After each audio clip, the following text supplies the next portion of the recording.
ሁላችንም ስናድግ ካሮት ብላ አይንህ እንደ ንስር ያያል እየተባልን ያደግነው ግን እውነቱ ምንድነው የሚለውን ካሮት ለአይን ይጠቅማል ወይ? አዎ ግን ደግሞ ከካሮት በላይ ለአይናችን እይታ ጥራትና ጤንነት እጅግ አስፈላጊ የሆኑ ሌሎች ምግቦች እንዳሉ ስንቶቻችን እናውቃለን?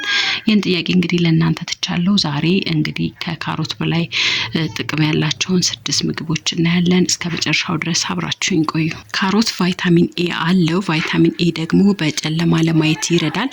ነገር ግን አይናችን ከእድሜ ጋር እንዳይደክም እንዲሁም ደግሞ በፀሐይ ብርሃን እንዳይጎዳና እና የብርሃን ጥራቱ እንዳይቀንስ ሌሎች ንጥረ ነገሮች ያስፈልጉታል። እነዚህ 6 ምግቦች እንግዲህ ከላይ ላልኳችሁ ነገሮች ለአይናችን ጤንነት እጅግ አስፈላጊ ናቸው። የመጀመሪያው ጥቁር አረንጓዴ ቅጠሎች በተለይም ደግሞ ቆስጣና ጎመን። እነዚህ ምግቦች እንግዲህ ሉቲንና ዚያክሳቲን የተባሉ ንጥረ ነገሮችን አከማችቶ ይዟል ማለት ነው። ሳይንሱ ምን ይላል የሚለውን ስናይ እንግዲህ እነዚህ ንጥረ ነገሮች በአይናችን ሬቲና ውስጥ ይከማቻሉ። ልክ እንደ ተፈጥሯዊ የፀሐይ መነጽር መከላከያ ሆነው ያገለግሉናል ማለት ነው።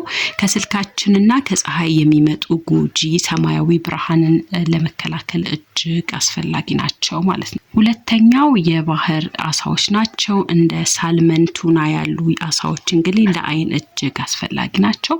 ምክንያቱም በውስጣቸው ኦሜጋ 3 ፋቲ አሲድን ይዘዋል ማለት ነው። አይናችን እይታን ወደ አይምሮ የሚልክበት የነርቭ ክፍል እንግዲህ የተገነባው ከነዚህ ቅባቶች ነው። በተጨማሪም አይን እንዳይደርቅና የፈሳሽ ግፊት እንዳያጋጥመው እንዳይበዛበት ይረዳዋል ማለት ነው። ሶስተኛው እንቁላል ነው። በተለይ አስኳሉ ለአይን መድኃኒት ነው። በእንቁላል ውስጥ ያለው ሉቲን ከሌሎች ምግቦች በበለጠ በፍጥነት ወደ ሰውነታችን ይዋሃዳል። በተጨማሪም በውስጡ ያለው ዚንክና ቫይታሚን ኤ ከጉበታችን ተነስቶ ወደ አይናችን እንዲደርስ መንገዱን ያቀላጥፈዋል። አራተኛ ለውዝ ነው። አምስተኛ ደግሞ ብርቱካንና ሎሚ ናቸው። ለውዝ ቫይታሚን ኢ አለው፣ ብርቱካን ደግሞ ቫይታሚን ሲ።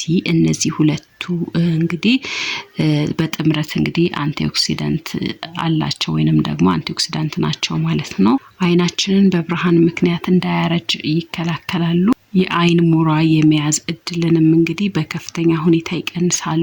በመጨረሻም እንግዲህ 6ኛው እንደ ባቄላና ሽምብራ ያሉ ጥራጥሬዎች ናቸው። እነዚህ ከፍተኛ የሆነ የዚንክ ማዕድን ይዘት አላቸው። ዚንክ ደግሞ ለአይናችን ሬቲና ጤናማነት እንግዲህ የጀርባ አጥንት ሆነው ያገለግላሉ። በቂ ዚንክ ካገኘን እንግዲህ አይናችን ለረጅም ጊዜ ብርሃንን ሳይቀንስ ይቆያል። እንግዲህ እንዳየነው ካሮት ብቻውን አይበቃም። አይናችሁ ጥርት ያለ እንዲሆን እይታው ጥርት ያለ እንዲሆን እንግዲህ እነዚህን ምግቦች ከላይ ዘርዘርኳቸውን እንግዲህ አካታችሁ በምግባችሁ ውስጥ መጠቀም ይኖርባችኋል። ይህንን ቪዲዮ እንግዲህ ከወደዳችሁት ላይክ ማድረግ እንዳይረሳ፣ ለወዳጅ ዘመዶቻችሁ ሼር አድርጉላቸው። በዚህ ቻናል ስለ ጤና ስለ ውበት ትምህርቶችን ታገኛላችሁ። ሰብስክራይብ በማድረግ ቤተሰብ መሆን ትችላላችሁ።